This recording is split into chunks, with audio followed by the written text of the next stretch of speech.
আল্লাহ পরবর্তীকারে আলম বলেন, যেই দিন মানুষ মনে করবে আমার কেউ নাই, যেদিকেই তাকাবে সেদিকেই যেন ধোঁয়ার ধোঁয়া দেখে, যেদিকেই তাকায় সেদিকেই মনে হয় শুধু নিরাশার চাদরে আবৃত। আল্লাহ পরবর্তীকারে আলম বলেন, চিন্তা করিও না, তোমার সেই কঠিন মুসিবতের সময়, তোমার সেই কঠিন পেরেশানির সময়, তোমার সেই দুর্দশার সময়, তোমার সেই দুর্দিনে, তোমার সেই দুর্গতির সময় আমি আল্লাহ ওয়াদা দিলাম, তাতানাজ্জালু আলাইহিমুল মালাইকা। আল্লাহ পরবর্তীকারে আলম বলেন, তোমার দুর্দিনে আমি আল্লাহ তোমার সান্ত্বনা দেওয়ার জন্য, তোমার মনোবল বাড়ায় দেওয়ার জন্য, তোমার মনোবলকে চাঙ্গা করার জন্য আমি আল্লাহ আসমান থেকে ফেরেশতা পাঠায়া দিব। أما بعد فأعوذ بالله من الشيطان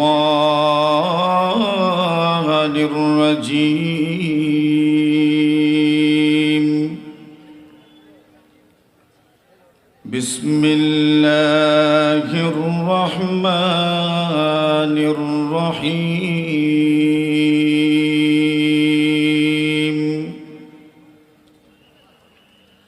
إن الذين قالوا ربنا الله ثم استقاموا تتنزل عليهم الملائكة ألا تخافوا ولا تحزنوا وأبشروا بالجنة التي كنتم توعدون.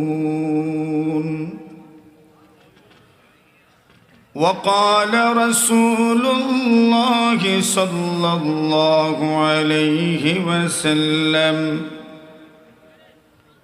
من أحيا سنتي فقد أحياني،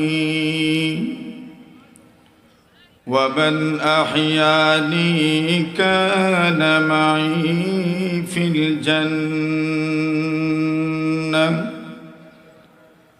أو كما قال عليه الصلاة والسلام.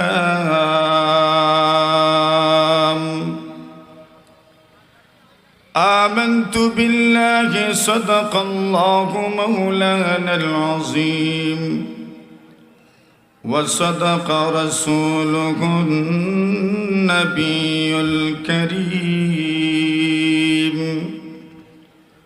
ونحن على ذلك لمن الشاهدين والشاكرين، والحمد لله رب العالمين. صلى الله على سيدنا ومولانا محمد وعلى آله وأصحابه وسلم. বাংলাদেশের প্রাচীনতম দ্বীনি বিদ্যাপীঠ পতনসার মালিকিয়া মাদ্রাসার 103তম বার্ষিক সম্মেলনের সম্মানিত সভাপতি, আমাদের এই প্রতিষ্ঠানের সম্মানিত সভাপতি প্রিয় ভাই আলহাজ আলমগীর চৌধুরী সাহেব, মঞ্চে আসন গ্রহণ করেছেন হযরত শাইখে বলরামপুরে রাহিমাহুল্লাহ তাআলার সুযোগ্য সাহেবজাদা, ঐতিহ্যবাহী বলরামপুর টাইটেল মাদ্রাসার সনাম ধন্যবাদপ্রাপ্ত মাহতুমিম পীরজাদা হযরত মাওলানা আবুল কালাম সাহেব হাফিজাহুমুল্লাহ, আমাদের এই মাহফিলে বিভিন্ন প্রান্ত থেকে আগত সম্মানিত মুরব্বিয়ান, যুবক ভাইয়েরা, হযরত উলামায়ে কেরাম, পর্দার আড়ালে অবস্থানরত অত্যন্ত শ্রদ্ধেয় সম্মানিত মা ও বোনেরা, আল্লাহ পাক রব্বুল আলামিনের অসংখ্য অগণিত শুকরিয়া আদায় করছি, যিনি আজকের এই মহতী মাহফিলে আপনাকে আমাকে উপস্থিত হওয়ার তৌফিক দান করেছেন। এজন্য প্রাণ খুলে মন খুলে আমরা সকলেই শুকরিয়ার নজরানা পেশ করছি। আমরা সকলেই পড়ি আলহামদুলিল্লাহ। আপনাদের এই উপস্থিতি প্রমাণ করে যে আলেম ওলামাদের মহব্বত এবং আলেম ওলামাদের ডাকে আপনারা যে কোনো স্থানে, যে কোনো জায়গায়, যে কোনো সময়ে উপস্থিত থাকার মতো মন মানসিকতা রাখেন। আল্লাহ পাক এটাকে প্রজন্ম থেকে প্রজন্মান্তরে এমন মন মানসিকতা তৈরি করে দিন, আমরা সবাই বলি আমিন। যে মেহমানের অপেক্ষায় আপনারা অপেক্ষমান, হযরত মাওলানা হাফিজুর রহমান সিদ্দিকী হাফিজাহুল্লাহ, উনি আপনাদের এই এলাকায় পৌঁছে গেছেন। আলহামদুলিল্লাহ বলেন। আমি এই প্রতিষ্ঠানের সাথে জড়িত আছি, এজন্য মেহমানদেরকে দাওয়াত করে মেজবানদের পক্ষ থেকেও তো কিছু কথা বলতে হয়। আপনারা সবাই মেহমান, আমরা হলাম মেজবান। তো মেজবান আপনাদের মেহমানদারি করা আমাদের জিম্মাদারি। তো মেজবানদের কিছু কথাও তো আপনাদের শোনার দরকার।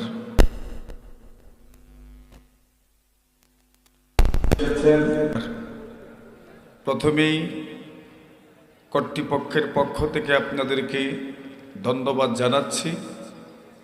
বসাসহ শৃঙ্খলার যত ঘাটতি, যত অসুবিধা হচ্ছে, এর জন্য আমরা দুঃখ প্রকাশ করছি। আল্লাহ তাআলা আগামী দিনে আরো সুন্দর পরিসরে যেন মাহফিল আয়োজন করার তৌফিক দান করেন, আমরা সবাই বলি আমিন। আপনারা ইতিপূর্বে শুনেছেন এই প্রতিষ্ঠান হাঁটি হাঁটি পা পা করে 102 বছর অতিক্রান্ত হয়ে গেছে। আজকের যে মাহফিল হচ্ছে, এই মাহফিল 103 নম্বর মাহফিল। কতদিন মাতুন না আপনারা? 103 বছর একটা প্রতিষ্ঠান 103 বছর সগৌরবে দাঁড়িয়ে আছে, এটার তো একটা বৃদ্ধির দরকার। 103 বছর পর্যন্ত একটা প্রতিষ্ঠান সগৌরবে দাঁড়িয়ে থাকতে পারল, তার তো একটা ভিত্তি আছে, একটা ফাউন্ডেশন আছে। এই প্রতিষ্ঠানের একমাত্র ভিত্তি আর একমাত্র ফাউন্ডেশন হচ্ছে আপামর তৌহিদি জনতার ভালোবাসা। দুনিয়াতে যত প্রতিষ্ঠান টিকে আছে, যেগুলো সরকারি নয় বেসরকারি, এই প্রতিষ্ঠানগুলো আপনাদের ভালোবাসার উপরেই দাঁড়িয়ে আছে। আপনারা আপনাদের ভালোবাসা আন্তরিকতা দেখিয়েছেন, প্রতিষ্ঠানগুলো তার দুর্ভার লক্ষ্যপানে এগিয়ে যাচ্ছে সমহিমায়। আপনাদের সহযোগিতা, আপনাদের পরামর্শ, দোয়া যতদিন থাকবে ইনশাআল্লাহ এই প্রতিষ্ঠানগুলো পথ হারাবে না, ঠিক না? এজন্য প্রয়োজন আপনাদের মন খোলা, প্রাণ খোলা দোয়া এবং সুপরামর্শ। আমি আপনাদের সামনে মহাগ্রন্থ আল কোরআনের এক আয়াত তিলাওয়াত করেছি। মহানবী মুহাম্মদুর রাসূলুল্লাহ সাল্লাল্লাহু আলাইহি ওয়াসাল্লামের এক হাদিস আমি পাঠ করেছি। হাদিসের মর্ম কথাই প্রথমে বলি। আল্লাহর রাসূল বলছেন, মান আহইয়া সুন্নতি ফাকাদ আহইয়ানি, কেউ যদি আমার সুন্নতকে জিন্দা করে, নবীজি বলছেন সে যেন আমি রাসূলকে জিন্দা করব। জোরে বলেন, কেউ যদি নবীর আদর্শকে, নবীর সুন্নতকে জিন্দা করে, উনি যেন নবীজির সুন্নত জিন্দার মাধ্যমে নবীজিকেই যেন জিন্দা করলেন। এর কি অর্থ? এই সময়ে আল্লাহ তাআলার কত বান্দা বান্দি দুনিয়াতে নাই, কিন্তু অনেক মানুষ মরেও অমর থাকে। কেন? এমন এক প্রজন্ম তৈরি করে গেছেন যারা ওনার নীতি আদর্শের উপর অটল থেকে কাজ করে যাচ্ছেন। এই কাজের মাধ্যমে শুধু ওনারা নিজেরাই এই সমাজে প্রশংসিত এবং সম্মানিত হচ্ছেন না, মূলত তারা যেন তাদের পূর্বপুরুষদেরকে অমর করে রাখছেন। ঠিক এমনভাবে যদি কেউ নবীজির সুন্নতকে জিন্দা করতে পারেন, যদি নবীর আদর্শকে জিন্দা করতে পারেন, তবে আল্লাহ তাআলা ওনাদের মাধ্যমে নবীজিকেই যেন জিন্দা রাখলেন। ওমান আহিয়ানি কানা মাই ফিল জান্নাহ, কেউ যদি আমি নবীকে জিন্দা করে, সে আমার সাথে আল্লাহর জান্নাতের মেহমান হবে। এখন সুন্নত জিন্দা করার মাধ্যমে যেন নবীজিকেই জিন্দা করা যায়। আর যারা নবীজিকে জিন্দা করবেন তারা নবীর সাথে জান্নাতে যাবেন। বলুন, আমরা নবীর সাথে জান্নাতে যাইতে চাই কিনা? হাতটা তুলেন না, কারা যাইতে চাই? একবার নাড়া দেন, ঠান্ডা লাগছে তো।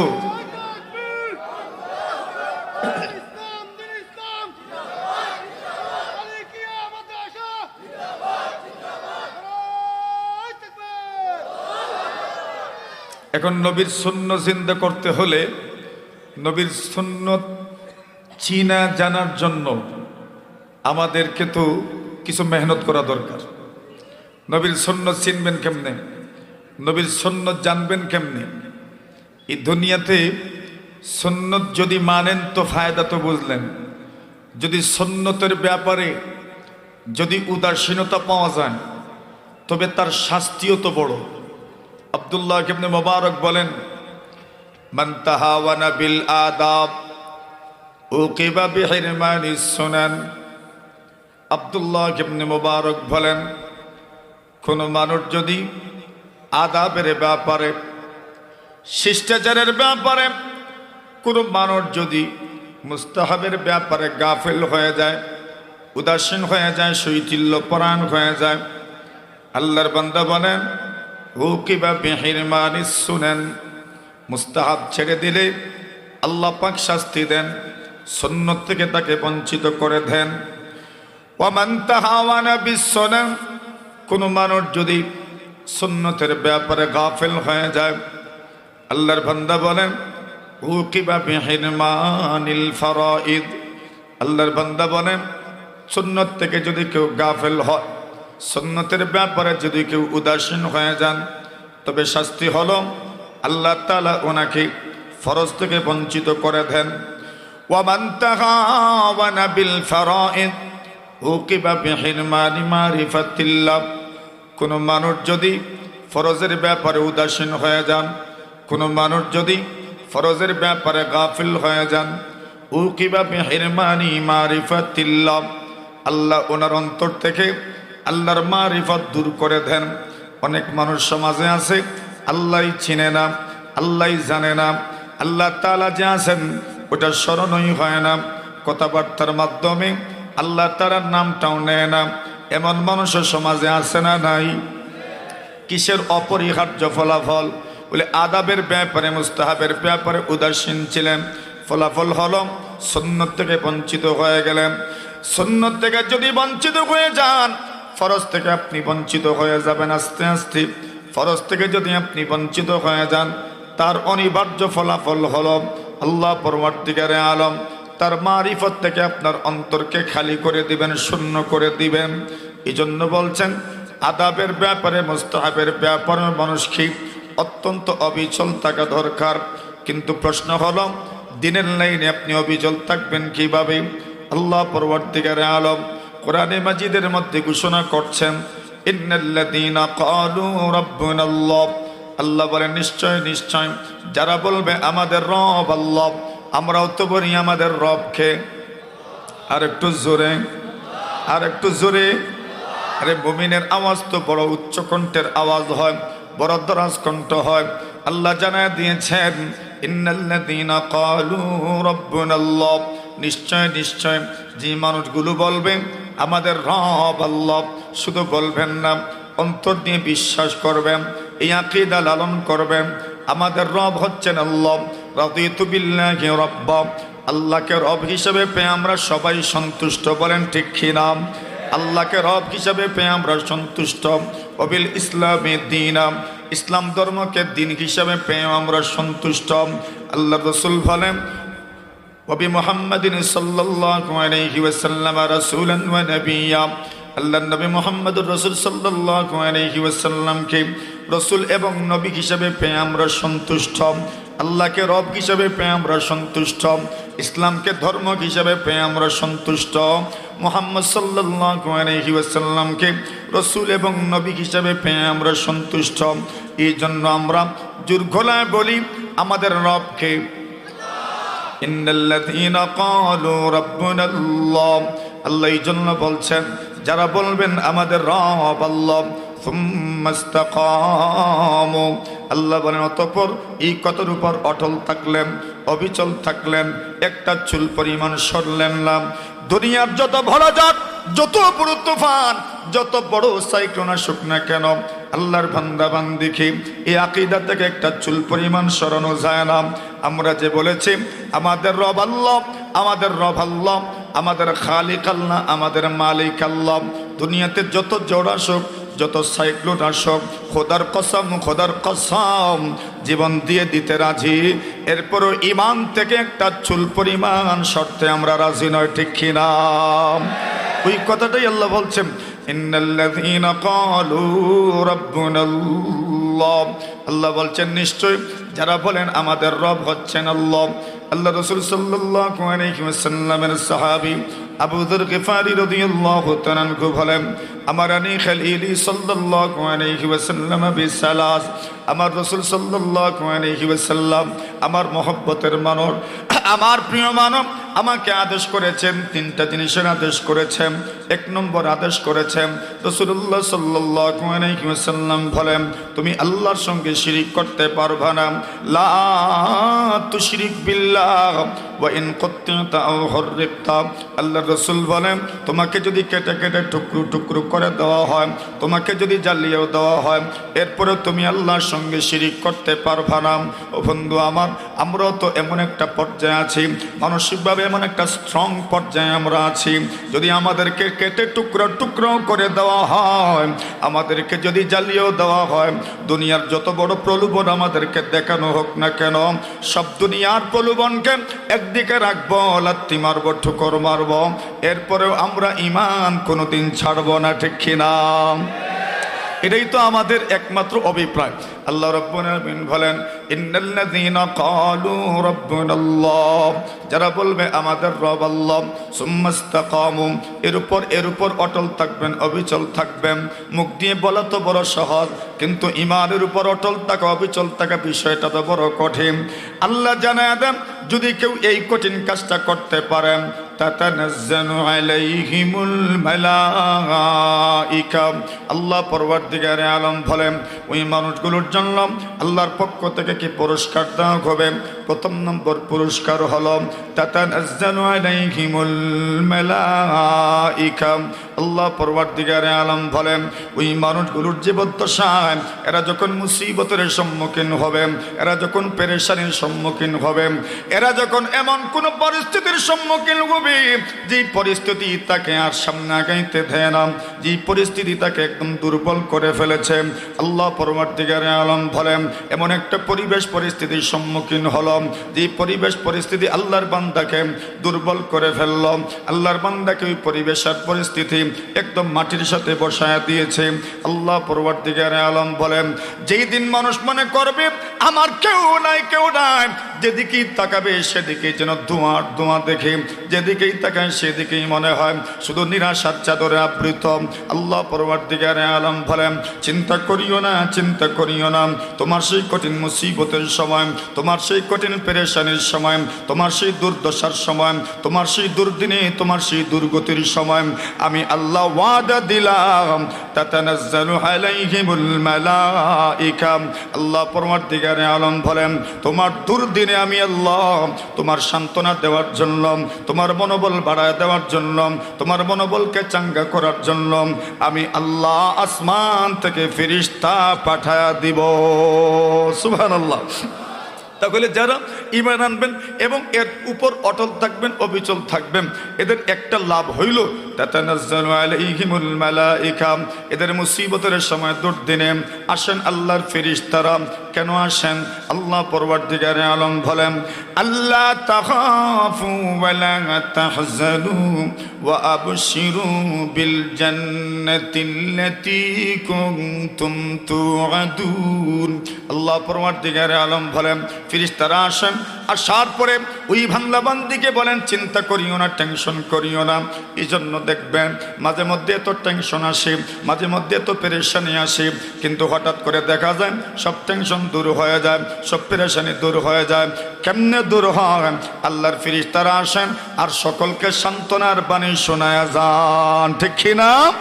এমন কত মানুষ আছে পেরেশানিতে জর্জরিত, মুসিবতে জর্জরিত, দুঃখ দুর্দশায় জর্জরিত, হঠাৎ করে দেখা যায় ভিতরের সমস্ত দুঃখ একসাথে দূর হয়ে যায়, পেরেশানি দূর হয়ে যায়। এটা আল্লাহর ফেরেশতাদের প্রভাব, ঠিক না?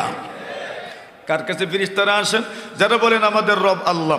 একটা ছোট্ট ঘটনা শুনেন। নবী আকরাম সাল্লাল্লাহু আলাইহি ওয়াসাল্লামের এক সাহাবী, নবীজির এমন একজন সাহাবী, যে সাহাবী আল্লাহ রাসূল সাল্লাল্লাহু আলাইহি ওয়াসাল্লামের খুব কাছের মানুষ ছিলেন এবং নবীজি ওনাকে খুব বেশি মহব্বত করতেন। শুধু ওনাকেই মহব্বত করতেন না, ওনার ছেলেকেও রাসূল সাল্লাল্লাহু আলাইহি ওয়াসাল্লাম অনেক বেশি মহব্বত করতেন।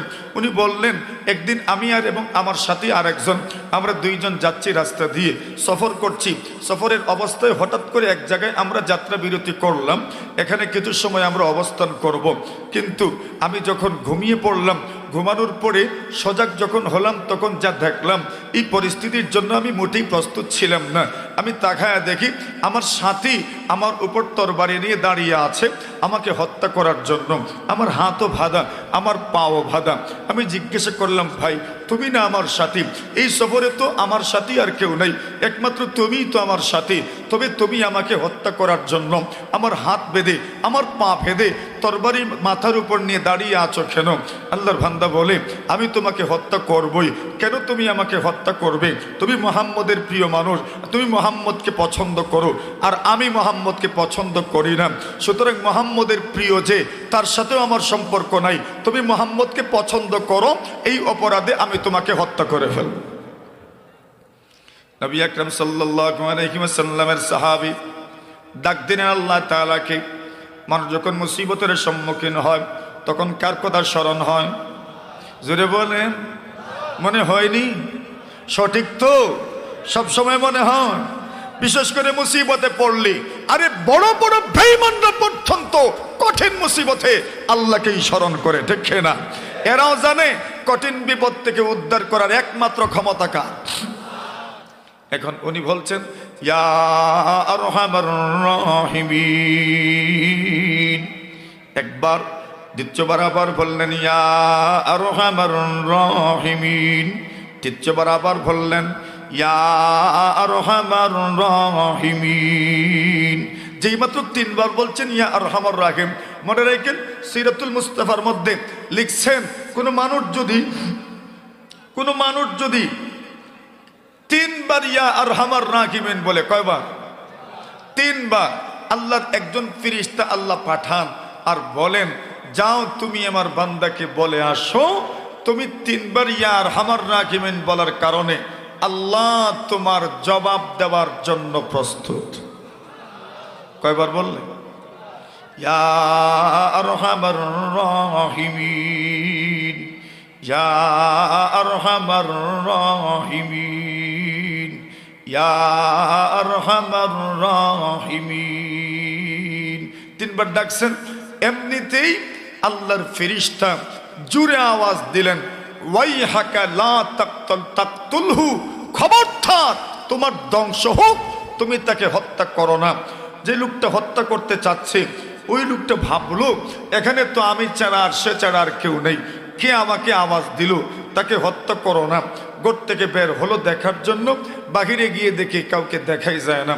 আবার হত্যা করার জন্য তরবারি উঠাইল। উনি আবার বলছেন, ইয়া আরহামার রাহিমিন। আবার আওয়াজ আসলো, ওয়াইহাকা লা তাকতুলহু, খবরদার তাকে হত্যা করো না। আল্লাহর বান্দা আবার বের হলো, কিন্তু বলে আমি তো এখন যে আওয়াজটা শুনলাম আগের চাইতে আরো কাছের থেকে এই আওয়াজটা আমি শুনেছি। বের হলাম, বের হয়ে দেখি কাউকে দেখা যায় না। আচ্ছা, আবার গেল হত্যা করার জন্য, আবার তরবারি উঠাইলো, এইবারও শোনা যায়। বলছেন, ওয়াইহাকা লা তাকতুলহু, খবরদার তুমি ধ্বংস হও, তুমি তাকে হত্যা করো না। লোকটার মনে হলো এইবারও বের হয়ে দেখি কে যেন বলছে হত্যা না করার জন্য, কিন্তু লোকটা বলে আগের দুইবারের চেয়ে এইবারের আওয়াজটা আরো কাছের থেকে যেন আমি শুনেছি। যেই মাত্র বের হয়েছে এমনিতেই তাকায় দেখে এমন একজন মানুষ, বিশাল আকৃতির, বিশাল দেহ ওয়ালা একজন মানুষ, হাতে বর্ষা বল্লম নিয়ে দাঁড়ায় আছেন। এই লোকটা মুনাফিকটা বের হওয়া মাত্রই উনি বর্ষার আঘাতে তাকে হত্যা করে ফেলেছেন। সুবহানাল্লাহ। এরপরে ভিতরে ঢুকলেন, যায়েদ রাদিয়াল্লাহু তাআলা বলেন আমার হাতের বাঁধ খুললেন, পায়ের বাঁধ উনি খুললেন। এরপরে আমি জিজ্ঞাসা করলাম, আপনি কেমন যে এই কঠিন মুহূর্তে, কঠিন পরিস্থিতিতে আপনি আমার সহযোগিতার জন্য চলে আসলেন? উনি বলেন, আমি হচ্ছি আল্লাহর ফেরেশতা জিবরিল আমিন আলাইহিস সালাতু ওয়াস সালাম। জোরে বলেন সুবহানাল্লাহ। তাতানাজ্জালু আলাইহিমুল মালাইকা। আল্লাহ বলছেন যারা বলে আমাদের রব, জোরে আমাদের রব আল্লাহ, সুম্মাস্তাকামু, এরপর এই কথার উপর অটল থাকে, অবিচল থাকে। তাতানাজ্জালু আলাইহিমুল মালাইকা আল্লা তাখাফু ওয়া লা তাহজানু ওয়া আবশিরু বিল জান্নাতিল্লাতী কুনতুম তুআদুন। আল্লাহ বলেন টেনশন নাই, পেরেশানি নাই, ফেরেশতা আসবেন, আল্লাহর ফেরেশতারা এসে আপনার সহযোগিতা করবেন।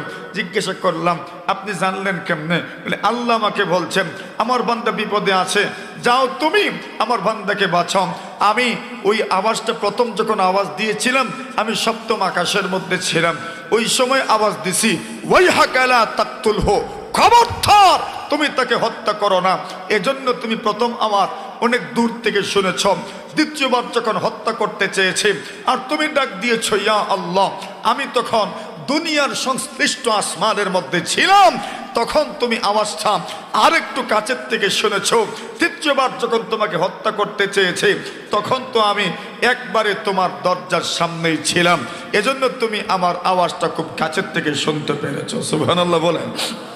আল্লাহর ওয়াদা, ইন্নাল্লাযীনা ক্বালু রাব্বুনাল্লাহ সুম্মা ইসতাকামু তাতানাজ্জালু আলাইহিমুল মালাইকা। আল্লাহর ফেরেশতারা আসবেন, প্রশ্ন হলো অটল থাকবেন কেমনে, অবিচল থাকবেন কেমনে? ইমাম হযরত ইসমাঈল হাক্কি রাহিমাহুল্লাহু তাআলা তাফসীরে রূহুল বায়ানের মধ্যে একটা হাদিস নামে একটা কথা উল্লেখ করেছেন। আল্লাহ রাসূল সাল্লাল্লাহু আলাইহি ওয়াসাল্লাম নাকি বলেছেন, মান হাফিজা সুন্নতি, কোন মানুষ যদি আমার সুন্নতের হেফাজত করে, আমার সুন্নতের সংরক্ষণ করে, আকরামাহুল্লাহু বিআরবা'i খিসাল, আল্লাহ পরবর্তীকালে আলম চারটা সম্মান তাকে দান করেন। এক নম্বর সম্মান হলো আল্লাহ পরবর্তীকালে আলম আল মুহাব্বাতু ফি কুলুবিল বারারা, যারা সুন্নতের উপর আমল করেন, নীতি আদর্শ পয়গম্বরের মানেন, তাদের জন্য প্রথম লাভ, প্রথম পুরস্কার হইল আল্লাহ পরবর্তীকালে আলম নেককার মানুষের অন্তরে তাদের মহব্বত ঢুকায়া দেন। দুই নম্বর লাভ হলো আল গায়বাতু ফি কুলুবিল ফাজার, যারা নাকি বেঈমান, যারা নাকি বিজাতীয়, যারা নাকি আমল করে না, যারা নাকি আল্লাহ এবং রাসূলকে মানে না, তাদের অন্তরে আল্লাহ তাআলা সুন্নতের উপর আমল করনেওয়ালা মানুষের ভয় আল্লাহ পাক ঢুকায়া দেন। কথা বলেন ঠিক কিনা? ওই কথাটা আপনারা জানেন, মাত্র এক মিসওয়াকের আমল দেখা লোকজন মনে মনে ভাবলো আরে মুমিন মুসলমানরা মিসওয়াক করছে, এরা বলে মিসওয়াক তো তারা জানে না, তারা ভাবছে মনে হয় দাঁত যেমন যেমন ধারা, দাঁতও মনে হয় দাঁড়াইতেছে। সুবহানাল্লাহ বলেন। যুদ্ধের ময়দানে মিসওয়াক করছেন, বেঈমানরা বলে আরে মুসলমানরা দাঁত দাঁড়ায় কেন? এরা মনে হয় তরবারি দিয়ে আজকে আমাদের উপর আঘাত করবে না, এরা মনে হয় দাঁত দিয়ে খামড়ায় আমরা খায়া ফেলবো। যেমনে বুঝছে এরা দাঁত দাঁড়ানি দেখছে, মিসওয়াক করা দেখছে, সবাই ময়দান ছেড়ে পলায়ন করছে। এক সুন্নতের কারণে বেঈমানদের অন্তরে ভূমিকম্পের মতো শুরু হয়েছে, ঠিক কিনা? তো সুন্নতের উপর যদি কেউ আমল করেন, আল মাইবাতু ফি কুলুবিল ফাজারা, 3 নম্বর লাভ হলো আস-সাআতু ফির রিজক। কেউ যদি সুন্নতের হেফাজত করেন, আল্লাহ 3 নম্বর লাভ দেন, 3 নম্বর ফায়দা হয়, আল্লাহ রিজিকের মধ্যে প্রশস্ততা দান করেন, বরকত দান করেন। আর 4 নম্বর লাভ হলো আল্লাহর রাসূল নাকি বলছেন আস-সিকাতু ফিদ-দ্বীন, দ্বীনের ক্ষেত্রে আল্লাহ অবিচলতা দান করেন। কি মানলে? সুন্নত মানলে। কি মানলে? সুন্নত মানলে। তো সুন্নত কোনটা চিনতে তো হবে, জানতে তো হবে। আচ্ছা বলুন, এই প্রতিষ্ঠানগুলো, এই মাদারিসগুলো আমাদেরকে তো নবীজির সুন্নতের তালিম দেয়, নবীজির সুন্নতের শিক্ষা দেয়। কথা বলেন ঠিক কিনা? যেই প্রতিষ্ঠানের উদ্যোগে আজকের এই মাহফিল, যে প্রতিষ্ঠান হাফিজুর রহমান সিদ্দিকের মতো মানুষ আপনাদের এক সামনে উপস্থাপন করছে, যেই প্রতিষ্ঠান হাফিজুর রহমান সিদ্দিকী সাহেব দামাত বারাকাতুহুমের মতো মানুষের ওয়াজ আপনাদেরকে শোনাচ্ছে, এমন প্রতিষ্ঠান 103 বছর অতিক্রান্ত হচ্ছে, এটা কি আগামী দিনেও থাকতো কিনা বলেন? মাজুরে কই না আপনারা, থাকতো কিনা আগামী দিনেও? তবে ওই যে আমি প্রথম কথা বলেছি, এক একটা প্রতিষ্ঠান 100 বছর অতিক্রান্ত করছে, এগুলোর ভিত্তি কি, ফাউন্ডেশন কি? এটা তো জনগণের ভালোবাসা, মানুষের ভালোবাসা, আপামর তৌহিদি জনতার আন্তরিকতা, এদের শ্রদ্ধাভূত, এদের ভালোবাসার উপর ভিত্তি করে এই প্রতিষ্ঠানগুলো সগৌরবে দাঁড়িয়ে আছে।